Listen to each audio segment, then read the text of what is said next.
Hi all, ಬೆಳಗ್ಗೆನೇ ಇವತ್ತು ತೇರಿಗೆ ಅಂತ ಹೇಳ್ಬಿಟ್ಟು ಮನೆಯೆಲ್ಲ ಕ್ಲೀನ್ ಮಾಡಿ ಎಲ್ಲ ರೆಡಿ ಆಗ್ತಾ ಇದ್ದೀವಿ. ಮನೆ ಕೆಲಸ ಎಲ್ಲ ಬೆಳಗ್ಗೆನೇ ಬೇಗ ಮುಗೀತು, ಯಾಕಂದರೆ 11 ಗಂಟೆಗೆ ತೇರು ಎಳಿತಾರಲ್ಲ.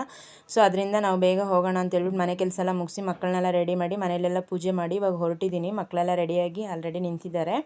ಯಾವ ರೋಡ್ ಆದ್ರೂ ಅಷ್ಟೇ ಇವತ್ತು ಮಾತ್ರ ಎಲ್ಲ ಕಡೆನೂ ಟ್ರಾಫಿಕ್ಕಾಗೇ ಇರುತ್ತೆ. ಫ್ರೀಯಾಗಿ ಅಂತೂ ಹೋಗೋದಕ್ಕಾಗಲ್ಲ, ಎಲ್ಲ ಊರಿಂದನೂ ಜನ ಬಂದಿರ್ತಾರೆ.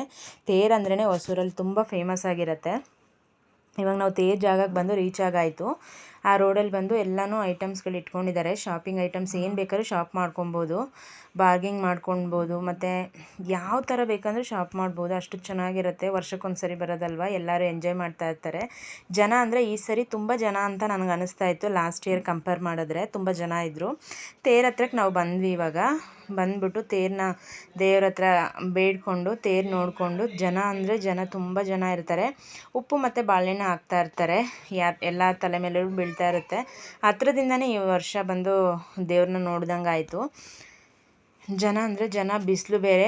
ಊಟಗಳೆಲ್ಲ ಅಲ್ಲೆಲ್ಲಿ ಕೊಡ್ತಾ ಇರ್ತಾರೆ. ಊಟಗಳು, ನೀರು ಏನು ಬೇಕಂದ್ರೂ ನಮ್ಗೆ ಸಿಗ್ತಾ ಇರತ್ತೆ. ಇವಾಗ ನೋಡಿ ಒಬ್ಬರು ಬೇರೆ ಕಡೆಯಿಂದ ತೊಗೊಂಬರ್ತಾ ಇದ್ದಾರೆ ಟ್ಯಾಕ್ಟ್ರಲ್ಲಿ ಊಟ, ನೀರು, ಮಜ್ಜಿಗೆ ಅಂತ ಹೇಳ್ಬಿಟ್ಟು. ಈ ವರ್ಷ ಜಾಸ್ತಿ ಏನು ಮಕ್ಳಿಗೇನು ಶಾಪಿಂಗ್ ಮಾಡಲಿಲ್ಲ ನಾನು. ಈ ಸ್ಪ್ರಿಂಗ್ ಇದಿರುತ್ತಲ್ವ ರ್ಯಾಂಬೋ ಕಲರ್, ಇದನ್ನು ಒಬ್ಬ ತಗೋ ಅಂತ ಹೇಳಿದೆ. ಇಬ್ಬರು ಒಂದೇ ಥರ ಬೇಕು ಅಂತ ಹೇಳಿದ್ರು. ಬೇರೆ ಏನಾದ್ರು ತೊಗೋಬೋದಿತ್ತು, ಬಟ್ ಇಬ್ಬರು ಒಂದೇ ಥರ ಬೇಕು ಅನ್ನೋದಕ್ಕೆ ಅದನ್ನೇ ಈಸ್ಕೊಟ್ಟೆ. ಮತ್ತು ಡೆಕೋರೇಟಿವ್ ಐಟಮ್ ನನಗೆ ಇಷ್ಟ ಆಯ್ತು ಅಂತ ಹೇಳ್ಬಿಟ್ಟು ಇದೊಂದು ತೊಗೊಂಡೆ. ಮತ್ತು ಇದು ಡೋರ್ ಆ ಕಡೆ ಈ ಕಡೆ ಹಾಕೋಣ ಅಂತ ಇದೊಂದು ತೊಗೊಂಡೆ. ಮತ್ತು ವಾಸ್ ಒಂದು ತೊಗೊಂಡೆ, ಫ್ಲವರ್ ಏನಾರು ಇಡೋಣ ಅಂತ ಹೇಳ್ಬಿಟ್ಟು ಅದನ್ನು ತೊಗೊಂಡು ಬೇರೆ ಏನೂ ತೊಗೊಳಕ್ಕೆ ಹೋಗಲಿಲ್ಲ.